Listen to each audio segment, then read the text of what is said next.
This is the Launching Creative Podcast, the place where creatives learn to be business-savvy creative professionals.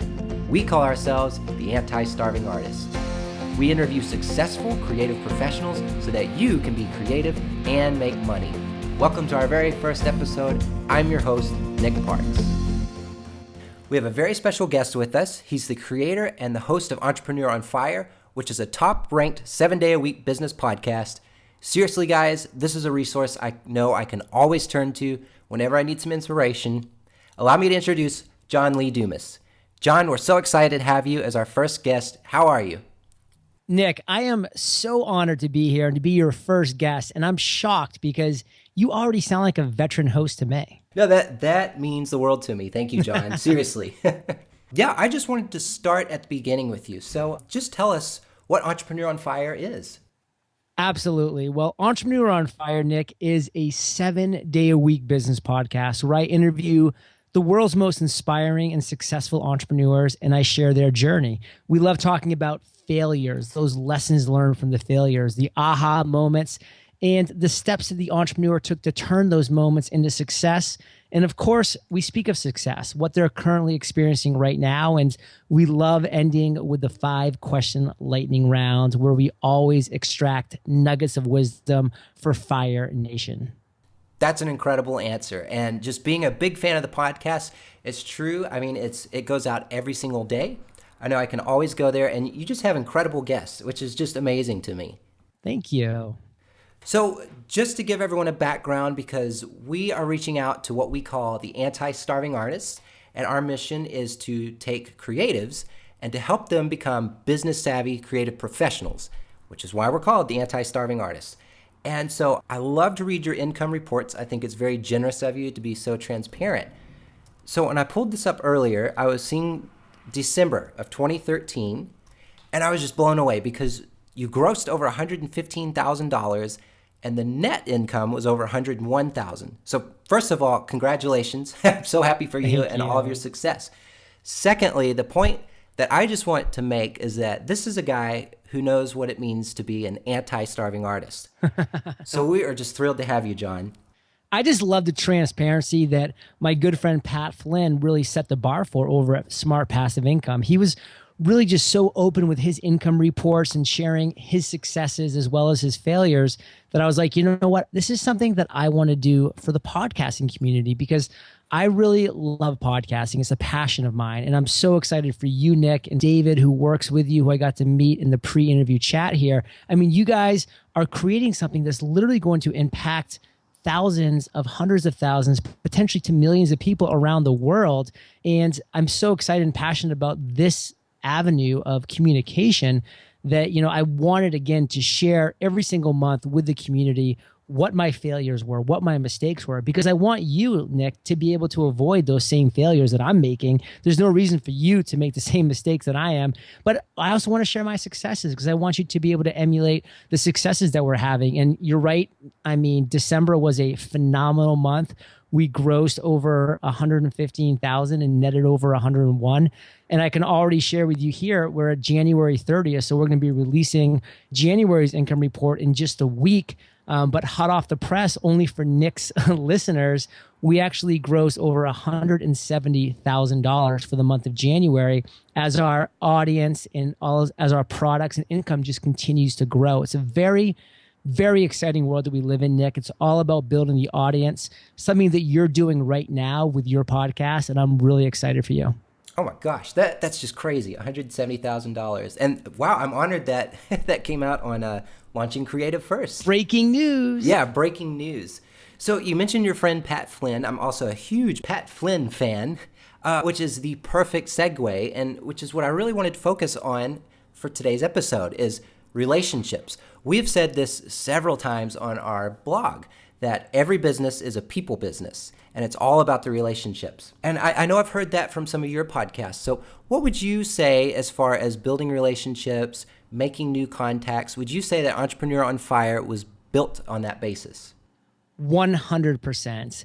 For me, I made a lot of mistakes when I started, Nick, but a couple things that I did right was number one, I invested in myself and I got a mentor, Jamie Tardy, the eventual millionaire. And I also invested in myself and I joined a mastermind.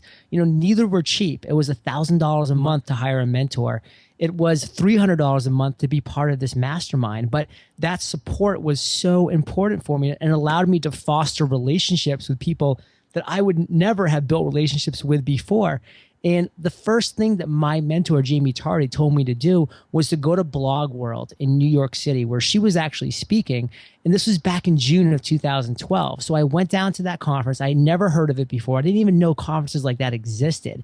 And by being there and by having my mentor, Jamie Tardy, speak at that conference, she was able to invite me to the after conference speaking party. So I could actually shake Pat Flynn's hand and Derek Halpern's hand, introduce myself and say, hey guys, I'm a mentee of Jamie Tardy, somebody that was good friends with all of those speakers because she had been speaking for years at these conferences. And so that gave me that initial credibility and authority that I never would have had without that. Like, just because I built that relationship with Jamie by investing in her as a mentor, that was so important. And that got me my first couple yeses for Entrepreneur on Fire. So even before I had launched my podcast, I had yeses from people like Pat Flynn, from Michael Hyatt, from Michael Stelzner, all because of my relationship with Jamie Tardy. And I was able to use that great social proof, their names, to reach out to other entrepreneurs and say, hey, I'm on the lineup, with these great entrepreneurs. Pat Flynn's going to be a guest on my show. And by seeing those names, that credibility said to my prospective guest, well, yeah, if it's worth 25 minutes of pastime, it's probably worth 25 minutes of my time. And I was able to build 40 interviews banked up over the summer of 2012 just by that method, build that foundation. So when I launched in September of 2012, I was ready with 40 interviews to do a 7-day-a-week podcast. And here we are, Nick, a year and a half later, 500 interviews later, still going strong. That's incredible. Just make sure I'm understanding correctly. You launched on September 22nd, 2012, right? Exactly. Okay, and we've talked about this on Twitter, and I remember the date specifically for a very special reason. That was the day I got married. So there are two huge things that happened on that day. So what a great day. That's awesome. I love that. Yeah, and that answered my question perfectly. I was going to ask how you got people like Gary Vaynerchuk, Barbara Corcoran, Seth Godin, Guy Kawasaki. Pretty much every entrepreneur I look up to has been on your show. It's unbelievable. Well, let me expound on that just a little bit, Nick, because it is a great point. So I never got any of those A-level entrepreneurs at the beginning. I had to go to conferences and meet the successful entrepreneurs out there, build those relationships, get them on my show, the Pat Flynn's of the world, the Derek Halperns, the David Risleys, and then launch. And then when I launched, I was able to, because of those great guests, get into top of new and noteworthy and start generating a lot of downloads for my podcast. So then when it came time to reach out to Seth Godin, Tim Ferriss, and Gary Vaynerchuk, who all happened to be releasing books around that time, which made it a lot easier as well, I was able to take a screenshot of my top ranking in iTunes, take a screenshot of my download stats within iTunes, my 100,000 downloads I had by the third month of Entrepreneur on Fire, and really show people like Seth Godin and Tim Ferriss that it would be worth their time to come speak to my established podcast that did have an audience of entrepreneurs. So it's continuing to build that foundation from square one that was so important for me. No, that makes perfect sense. So you had just the clout, the following that it really was in their best interest to be on your show. Yeah. I love that. How in the world do you find the energy for a 7-day-a-week podcast? That has to be exhausting. It is exhausting on a lot of levels, Nick, but it's only exhausting 1 day a week. And to really get into detail there, I'm a huge believer in the batching method. So every single Monday, I do 8 interviews for Entrepreneur on Fire. I start at 8 a.m. and I end at 4 p.m. And so for those 8 hours, I interview 8 entrepreneurs back to back to back. And believe me, it is a very long day. It's challenging. It's exhausting. I have to bring my A game to every single one of those interviews. And it helps that I'm speaking to such inspiring and successful entrepreneurs, of course, whom I admire, but it still is a very long day. But I'm a huge believer in that Parkinson's law, that tasks will expand to the time that you allot them. And so for me, I allot 8 hours to get 8 interviews done. And guess what? I get it done. No, I love that. I love that. And that's one of the things I've heard about is you're a big fan of batch processing. So I think that's incredible. Love it. So I guess just to circle back a little, where did you get the idea for Entrepreneur on Fire? So for me, Nick, I've always loved consuming audio. I've always been a big fan of listening to audiobooks, and I've always loved music. And for me being in real estate, there I was in the car all the time. And I love music, but to a point. By the time that I heard Miley Cyrus Party in the USA for the 7th time in one given day, driving to appointments and driving to client meetings, I was like, I'm done with the radio. Like, I need to find something else that works. And fortunately for me, I knew that I couldn't just keep buying audiobooks because that would rack up to hundreds of dollars a day because I was spending, 6-7 hours a day in the car. Sure. I was like, I need to find a way that I can consume content that I like that's free. And I stumbled onto podcasting. I fell in love with the medium just as a consumer, listening to Dave Ramsey, Susie Orman, Jim Cramer, Planet Money, NPR. And then I started finding the more privatized podcasts, like your Pat Flynn's, like your Andrew Warner Mixergy's. And I was really able to be inspired by those entrepreneurs, Nick, that you know and love as well, that are just honest, open, sharing. They're just normal people living normal lives and just being transparent about it, working hard and, living and doing things that they're passionate about. And I was stuck there in traffic one day listening to Pat Flynn's podcast, and I hit his last podcast, and I was like, unbelievable. This guy, I love his podcast. I could listen to him 24 hours a day, but he only produces a podcast one time every 2 weeks. This is back before he went to a weekly schedule. And I'm like, there's 2 weeks before he releases another podcast, and it's only going to be an hour long. I'm like, I drive to work an hour every day. I go to the gym. I like to consume audio content while I'm doing these activities. Where's that 7-day-a-week podcast? So I looked for it. It didn't exist. And I was like, why doesn't this podcast exist? So I reached out to my mentors. I reached out to people that I respected in the community, and they said, John, it doesn't exist because people can't do it. Nobody could find enough time in the week to do a 7-day-a-week podcast. And on the other hand, nobody would want to listen to a podcast that comes out 7 days a week. That's too much content. And I said, you know what? If people that I know, like, and trust in this industry are saying it's impossible, to me, that's an opportunity. So I put my blinders on. I was like, I'm going to be that person to fill this void that I know exists. The idea for Entrepreneur on Fire was born. 3 months later, it was launched. And again, we just had our 500th interview on Monday that I recorded. I think we're at about, as we're speaking right now, 465 or 470, but staying 30 ahead, as I always do. We just recorded our 500th episode, and it's quite the milestone. Wow, congratulations. Thank you. Well, I just got to say, living in New York City, I spend a good 10 hours a week on the subway. Yeah. And so I can relate to that perfectly. And that was what was so appealing about Entrepreneur on Fire on me in the first place. Because, by trade, I'm an interactive designer. So I already stare at a screen all day as it is.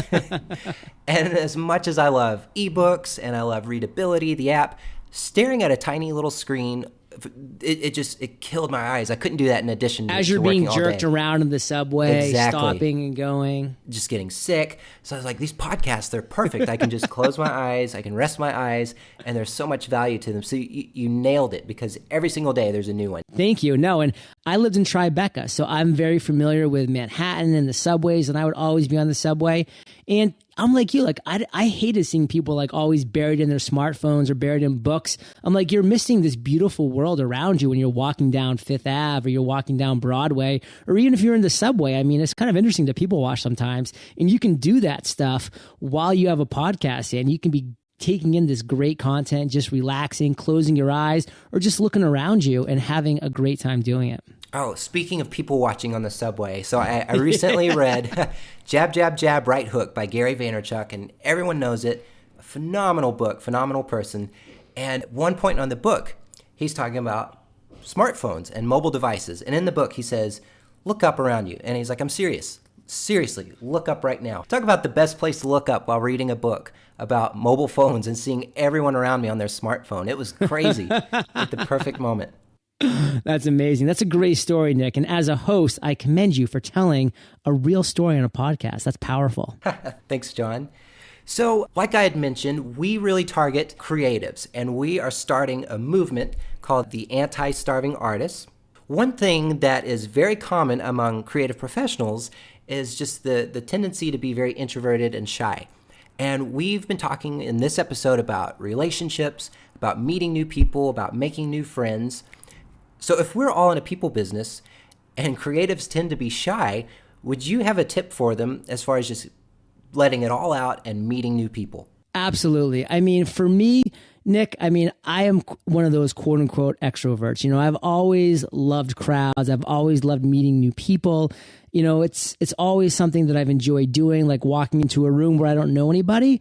Like, to me, that's fine. Like, I can go up and I can strike up a conversation, and I've always kind of really thrived in those scenarios, and it's worked in my favor sometimes, and it's worked against me sometimes. I mean, there's pros and cons to being an extrovert, just like there's pros and cons to being an introvert. And, you know, one thing that I really get out of listening to Smart Passive Income is Pat Flynn is, you know, he's a great person to kind of talk about because of the success that he's had. You know, he's a self-proclaimed introvert. And, you know, being here in San Diego and just living down the street from Pat, you know, I'm able to get together with him and we do coffee, and we're definitely good friends at this point in our relationship. And you would never know when you get together with him that he is an introvert, because he's just such a cool guy. He's so easy to be with and talk to. But, you know, he always points back to, you know, that was something that he had to work at.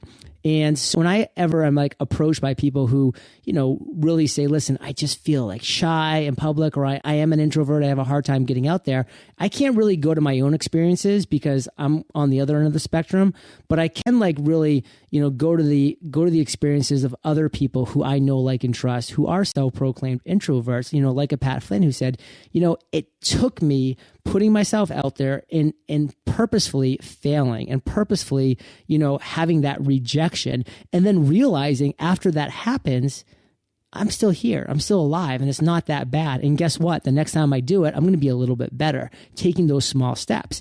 I mean, go back and listen to the first 50 episodes of Entrepreneur on Fire. You know, that's even me being an extrovert, being pretty comfortable talking to people. You know, I was still robotic. I was scripted. I wasn't letting my real personality shine through. And I appreciate people like yourself, Nick, who stuck with me, you know, through those tough times. Sure. You know, as I slowly improved and got a little bit better and gained some experience. But everything that we do is a process. And all we need in order to improve is that on-the-job training. You need to get out there. You know, you're not going to become a good basketball player if you never take a shot. You're never going to become, you know, a good graphic designer, you know, if you never design. I mean, it takes doing. And the more you can throw yourself and have that quote-unquote trial by fire, the better. So, you know, I know it's tough and I know it's difficult, but what I like to say is, we're humans, and humans are scared of failure. We're fearful of rejection. These are innate qualities within all of us. So if we can just realize that, and realize that every single person in the world has those same fears and those same inadequacies and feelings of fear when it comes to being rejected, then that allows us to kind of embrace that fear instead of running away from it and move forward. And again, you're still going to fail and you're still going to be rejected, but it's going to get easier each and every time. I love that. And that is just the perfect answer. And you know, of all shows, I'm going to pull back from your show when you had Barbara Corcoran. And this has been a quote that has just stuck with me ever since. And I showed it to my partner, David, here at Launching Creative. I showed it to my wife, Molly. And man, it was a life-changing quote. And she said, you don't have to get it right. You just have to get it going. Boom. Love that quote. Yeah. And I wrote it down. I had it on my phone. I write it on paper. I mean, talk about everything you just said. I mean, anything online, a blog, a podcast, it's such a forgiving medium. That's what I've been learning recently. If you do mess up, it's not the end of the world. You can just veer course and correct your mistakes. Absolutely. I mean, you're only as good or as bad as your last podcast interview, or as your last blog post, or as your last whatever.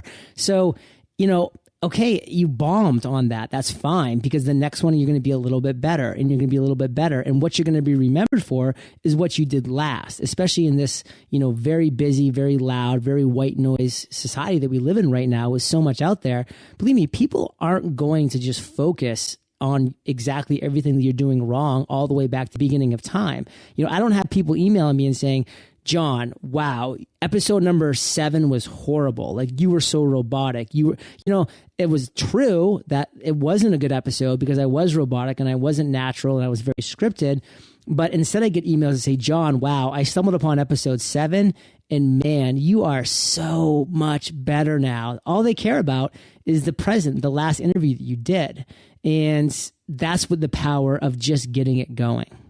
Yeah, I love that. And I think so many creatives are they are their own worst critic. And so it's really not as bad as you think. Like you said, you just got to keep doing it. Each time you get better, you're going to grow with every episode, with every project, whatever it may be in your industry. Just keep growing, keep doing it. Yes. So John, this has been just phenomenal. You have shared so much value with us tonight and so much value with the anti-starving artists out there. I want to wrap it up with my favorite part of the episode and just asking you some questions. These are fun little questions, and it's just a great way to get to know you a little better. Cool. So in launching a successful online business, one that creates a vast amount of content, what has been your number one skill? Discipline, literally having schedules set up and the discipline to carry them out. So I know what my Mondays look like from beginning to end, and I have the discipline to stick to that schedule. Nothing, my cell phone is turned off. It's thrown in the corner. Like, I'm not taking any phone calls. All of my notifications are done. Like, there's no distractions. I have the discipline to create a schedule and follow that to the T. I love that. And anyone who listens to this episode, it's going to be very obvious to them that I'm a fan because I'm about to say focus. It's something you say all the time. Follow one course until success. Yes. It's so funny you say that, Nick, because I have so many people that come on as guests on my show, and they're very successful entrepreneurs and they're sharing a great journey. And I'm sure you've heard it many times as well, because I try to call them out on it. They use the word focus and I'm like, oh, well, if you listen to my show, you know that I love the word focus. What does it stand for? And they can never come up with the acronym. So I'm giving you some air applause right now. I appreciate it. No, and it's so easy to fall into that trap where, well, we have this going on and we have to do this and we have to do a new product here and we have to launch this. And it's just an easy trap to fall into. It's actually difficult to focus like that, but that is where success is built. Boom. Okay, and what does your morning look like? My morning, Nick, is pretty military focused and regimented. I was an officer in the U.S. Army for 8 years, 4 years active, 4 years in the reserve. So I learned at a pretty young age, at 22 years old, the value of really taking charge of your morning. So my alarm clock goes off at 5 a.m. I'm immediately jumping up and doing a power walk around the bay here. I live right in San Diego. And that kind of gets me some fresh air. That gets my blood pumping. So when I come back, I take a shower and I sit down with a cup of coffee. It's like 5:30, 5:45. By 9 a.m., Nick, I can honestly look at my clock and I can say, I've done more before 9 a.m. than most of the rest of the world will do all day long. And it's true, because for those 3.5 hours, I have been crushing it with no distractions before anybody else in my industry is even awake. I am just pounding out emails, social media, editing, whatever that may be. I am absolutely taking charge. So then the rest of my day from 9 a.m. forward, I'm able to do things, on other people's schedules, like have this great interview with you, or, reach out to my website designer and get some things kind of retooled or whatever that may be, because I've taken charge of my day. I've accomplished so much before 9 a.m. that the rest of my day is all bonus. That's incredible. And thank you for serving our country, too. I love that. Thanks, Nick. So what motivated you to launch a podcast about entrepreneurship? Literally, my experiences motivated me. It was seeing the value that I was getting off of those great podcasts by David Siteman Garland and Andrew Warner, and just realizing that there needed to be more, because, there just was people like that were out there like myself who did have those commutes every single day, or like you, Nick, that were spending 10 hours a week on a subway, that loved consuming content during those times. And we were just having like these sponges that weren't having enough water poured onto them. And I wanted to pour enough water where people like yourself, like me, who wanted that content could consume it. You know, they didn't have to. Like some people say, John, I'm only able to listen to 3 or 4 podcasts a week. And I'm like, well, that's amazing. Thank you for that. Like, you know, sometimes they're apologizing for not listening to every podcast. And I don't expect people to listen to every podcast or to want to listen to every podcast. They have their priorities in life. But I'm very honored to be able to provide the opportunity for people to listen to as many or as few podcasts as they want to, obviously maxing out at one a day. But you know, that was my inspiration, was to provide the journeys, the failures, the aha moments, the successes that entrepreneurs that we're currently having success experience, and to literally inspire millions. And with Entrepreneur on Fire, we generate over 500,000 downloads every single month in over 145 countries. We've had 4.3 million downloads to date and growing. Goodness, those numbers are incredible. I love it. Thank you. You're going to get there too, Nick. Thanks. No, that means a lot to hear.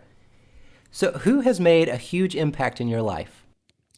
So I'm going to go all the way back to my mentor, Jamie Tardy. She deserves a lot of credit because you know, the beginning stages for an entrepreneur are very fragile. You know, you're basically like this little robin egg where all it takes is for somebody just to kind of drop the egg and everything would just shatter. And for me, I sent an email to Jamie explaining to her what I wanted to do. You know, if she had not responded, or if she had responded in a negative manner saying she didn't think it was a good idea, then that might have shattered my little blue robin's egg, and I never might have started, because it's a very fragile time for every entrepreneur. But she came back very positive. We met for coffee. She always encouraged me, and she was always so giving and so great with her networking and relationships and connections, that it was so powerful for me to have that mentor from day one. And this next question, this is actually one of my favorite questions to ask. So if you were to host a dinner and you could invite any 5 people, living or dead, and there's no language barrier, who would it be and why?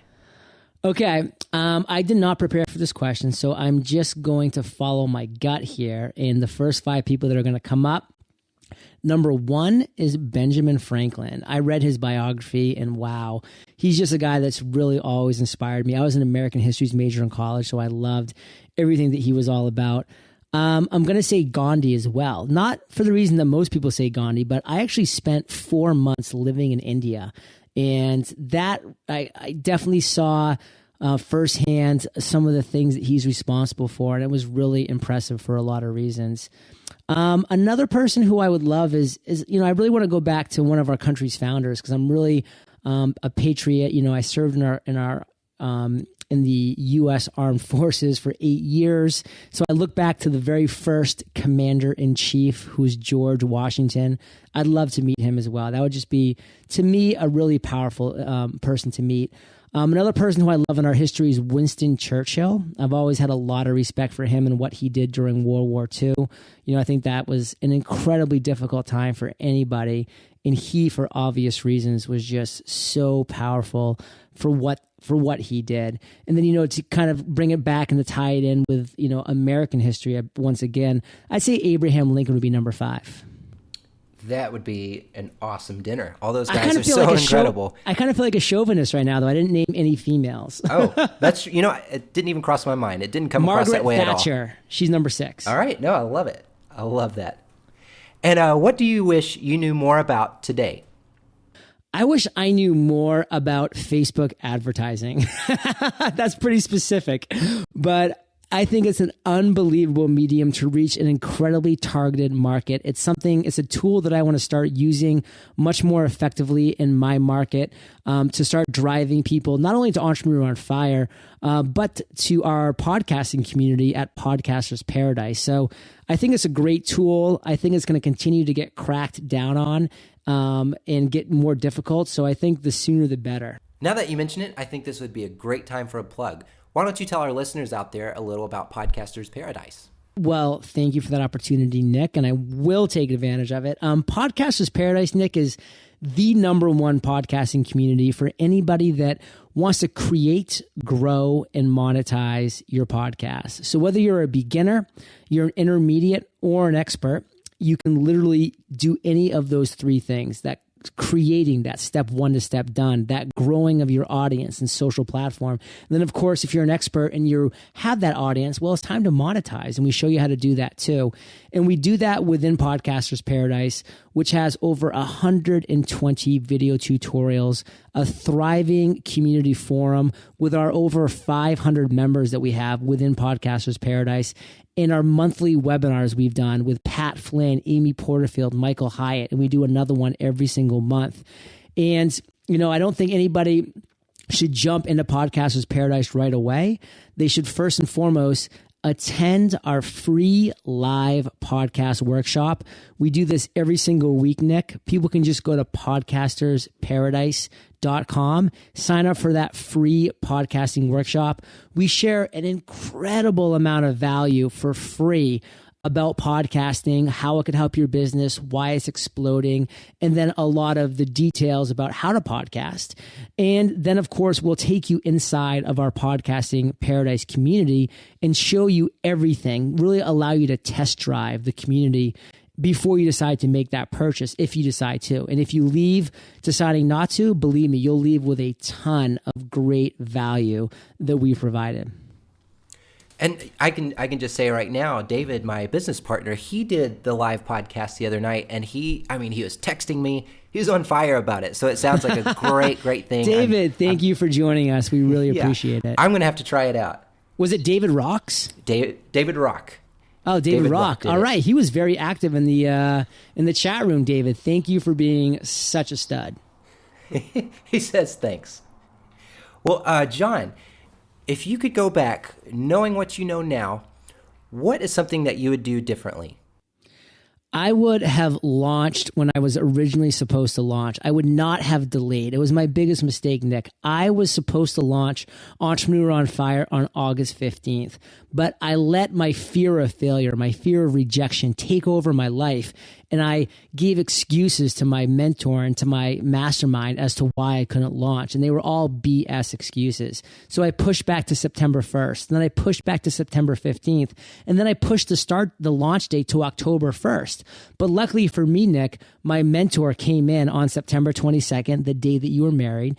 And she said, John, if you don't launch Entrepreneur on Fire today, I'm going to fire you because I know that your excuses are BS. I've let you get away with it for too long. Launch Entrepreneur on Fire today. So I did. And all that my delaying did, Nick, all of that fear of failure and fear of rejection, all that did was just push all of my success back another month. So with Entrepreneur on Fire, our first six-figure month was in October of 2013. I have no doubt that we would have had our first six-figure month in September of 2013 if we had only launched when I said I was going to launch. That delay just delayed everything. So for all the listeners out there, there's no reason to delay. Like, you need to just get out there, as Nick, said with that quote. You just need to get going. You don't need to be perfect. You need that on-the-job training that you're only going to get post-launch. So get out there, launch, fail, make mistakes, improve. For the first 6 months, we didn't make any money. We had our boatload of struggles. We shared all on a post that we actually did, which is called the first 365 days of Entrepreneur on Fire. You can check it out at eofire.com/income. And it wasn't really till month 6 that we finally started to find some traction. That was our first 5-figure month. And it was a full 6 months later that we had our first 6-figure month. And it just takes time. It takes failure. It takes hard work. And it takes overcoming a lot of fear. I think that brings up an excellent question, because we really reach out to people who are, they want to start their own business, or they want to freelance, or just anything creative. And you said it took about 6 months before it was profitable. So how did you do that? Did you have a nice nest egg saved up? I was very fortunate because I served our country as an officer. I went to college on an Army scholarship, so I graduated with no college debt, despite going to a school that cost $50,000 a year. And I graduated having an immediate job as an officer in the Army, which paid fairly decently. So I was able to save up a decent amount of money over those 4 years in the Army. And that set me up for success as far as investing in myself. I had some success in some other jobs that I had, whether that be real estate or corporate finance. So at the age of 32 years old, I had a pretty solid nest egg and no debt. And that really helped set me up for success. It gave me that long runway that I needed to really be successful and really focus and keep my eye on the prize. And again, so importantly, it allowed me to invest in myself by getting a mentor, by joining a mastermind, and by investing in the right equipment. So, I was in a great situation. I know not everybody is in the situation when they do have that nest egg. And there's no reason you need to take the same path that I took, which was to just quit my job and dive in whole hog. I mean, that helped me be successful for sure. But there's other people who have done it by waking up an hour earlier, going to bed an hour later, and using that time to propel themselves forward. So there's more than one way to skin that hog. And it can either be doing it as a sidepreneur or a full-time entrepreneur, and you can get there both ways. So there's no right answer, but fortunately for me, yes, I did have that nest egg. Well, thank you for sharing that. And I think that's something that we're definitely going to be talking about a lot here at Launching Creative, is just being very savvy when it comes to finances and businesses.